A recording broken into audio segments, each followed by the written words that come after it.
श्री गणेशाय नमः। श्री जानकी वल्लभो विजयते। श्रीमद् वाल्मीकि रामायण अयोध्या कांड का 5वां सर्ग।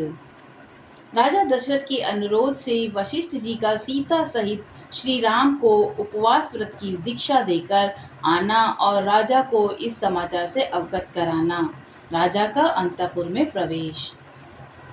उधर महाराज दशरथ जब श्री राम जी को दूसरे दिन होने वाले अभिषेक के विषय में आवश्यक संदेश दे चुके, तब अपने पुरोहित वशिष्ठ जी को बुलाकर बोले, नियम पूर्वक व्रत का पालन करने वाले तपोधन, आप जाइए और विघ्न निवारण रूप कल्याण की सिद्धि और राज्य की प्राप्ति के लिए बहु सहित श्री राम से उपवास व्रत का पालन करवाइए। तब राजा से तथास्तु कहकर वेद वेता विद्वानों में श्रेष्ठ और उत्तम व्रतधारी स्वयं भगवान वशिष्ठ मंत्रवेता वीर श्री राम को भगवान उपवास व्रत की दीक्षा देने के लिए ब्राह्मण के चढ़ने योग्य जूते जुता श्रेष्ठ रथ पर आरूढ़ हो श्री राम के महल की ओर चल दिए। श्री राम का भवन श्वेत बादलों के समान उज्ज्वल था। उनके पास पहुंचकर मुनिवर वशिष्ठ ने उनकी 3 ड्योढ़ियों में रथ के द्वारा ही प्रवेश किया। वहां पधारे हुए उन सामान्य महर्षियों का सम्मान करने के लिए श्री रामचंद्र जी बड़ी उतावली के साथ वेग पूर्वक घर से बाहर निकले।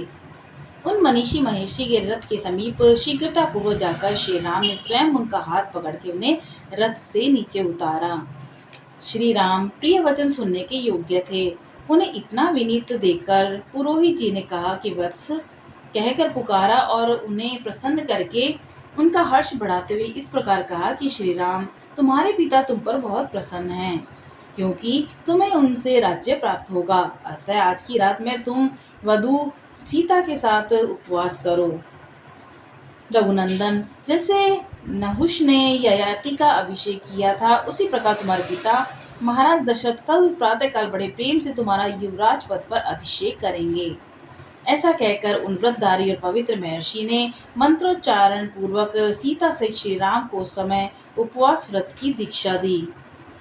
तदंतर श्री रामचंद्र जी ने महाराज के भी गुरु वशिष्ठ का यथावत पूजन किया और फिर वे मुनि श्री राम को अनुमति ले उनके महल से बाहर निकले।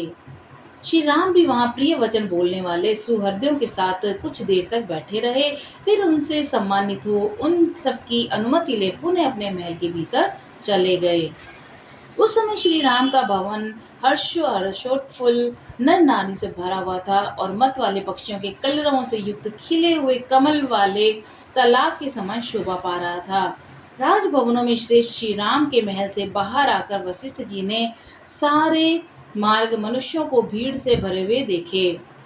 अयोध्या की सड़कों पर सब ओर झुंड की झुंड मनुष्य जो श्री राम का राज्याभिषेक देखने के लिए उत्सुक थे, खचाखच भरे हुए थे। सारे राजमार्ग उनसे घिरे हुए थे। जन समुदाय रूपी लहरों के परस्पर टकराने से उस समय जो हर्ष ध्वनि प्रकट होती थी, उससे व्याप्त हुआ राजमार्ग का कोलाहल समुद्र की गर्जना की भांति सुनाई देता था। उस दिन वन और उपवनों की पंक्तियों से सुशोभित हुए अयोध्यापुरी के घर घर में ऊंची ऊंची ध्वजाएं फहरा रही थी। वहीं की सभी गलियों और सड़कों को झाड़ बुआर कर वहां छिड़काव किया गया था। स्त्रियों और बालकों सहित अयोध्यावासी जन समुदाय की श्री राम के राज्याभिषेक को देखने की इच्छा से उस समय शीघ्र सूर्योदय होने की कामना कर रहा था। अयोध्या का वह महान उत्सव प्रजाओं के लिए अलंकार रूप और सब लोगों के आनंद को बढ़ाने वाला था। वहां के सभी मनुष्यों से देखने के लिए उत्कंठित हो रहे थे। इस प्रकार मनुष्यों की भीड़ से भरे हुए राजमार्ग पर पहुंचकर पुरोहित जी उन जन समूह को एक ओर करते हुए धीरे धीरे राजमहल की ओर गए। श्वेत जलद खंड के समान सुशोभित होने वाले महल के ऊपर चढ़कर वशिष्ठ जी राजा दशरथ से उसी प्रकार मिले जैसे बृहस्पति देवराज इंद्र से मिल रहे हों।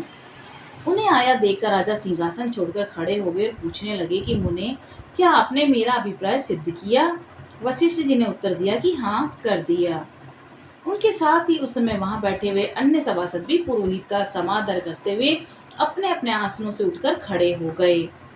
तदंतर गुरुजी की आज्ञा ले राजा दशरथ ने उन जन समुदाय को विदा करके पर्वत की कंदरा में घुसने वाले सिंह के समान अपने अंतःपुर में प्रवेश किया।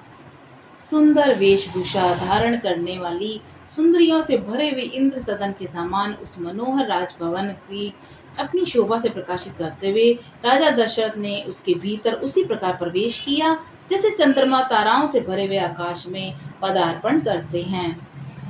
इस प्रकार श्री वाल्मीकि निर्मित आश्रमण आदि काव्य के अयोध्या कांड में 5वां सर्ग पूरा हुआ।